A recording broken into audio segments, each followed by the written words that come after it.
உங்கள் favourite TV ஷோக்களை இனி miss பண்ண தேவையில்லை. ZEE5 இல் முற்றிலும் இலவசமாக காணுங்கள். இங்கேயும் எப்பொழுதும். அம்மாடி, எங்களெல்லாம் எதுக்கு வர சொன்ன?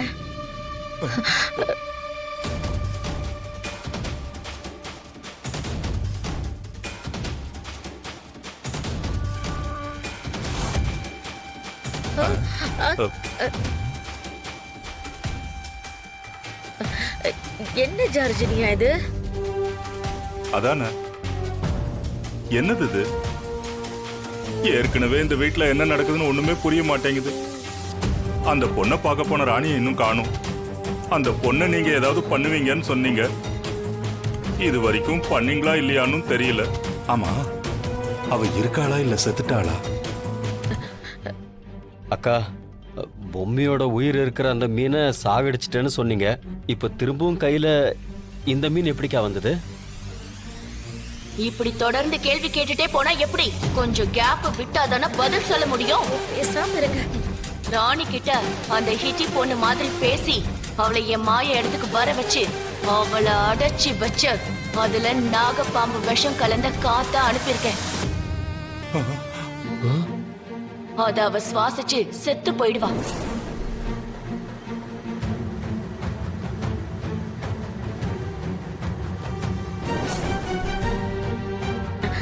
அம்மாடி, நீ அவளை கொஞ்சம் குறைவா இடம் போடுறியோன்னு தோணுது.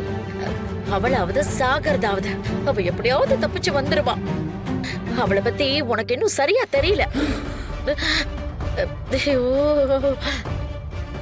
இல்ல, மனசுல பட்டத சொன்ன. இதப்படி வாங்கிக்கடா, வாங்கிக்க. பாத்து பாத்து பத்திரம்.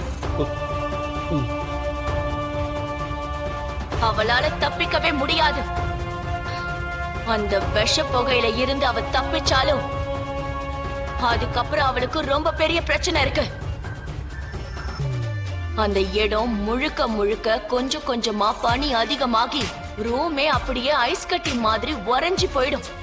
ரத்தமே சுண்டி போற அளவுக்கு -டிகிரில இருக்கும். அவளால அதுல இருந்து தப்பிக்கவே முடியாது. தப்பிக்கவும் முடியாது, யாரும் காப்பாற்றவும் முடியாது. ஐஸ் கட்டிகளுக்கு நடுவுல அதுல அவ மாட்டி இறந்தும் ஐஸ் கட்டியாவே ஃப்ரெஷ்ஷா இருப்பா.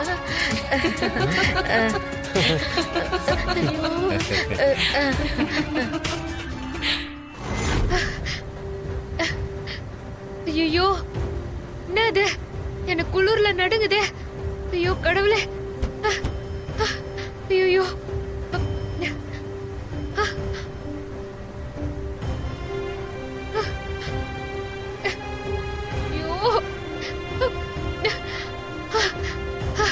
இப்ப என்ன பண்றது?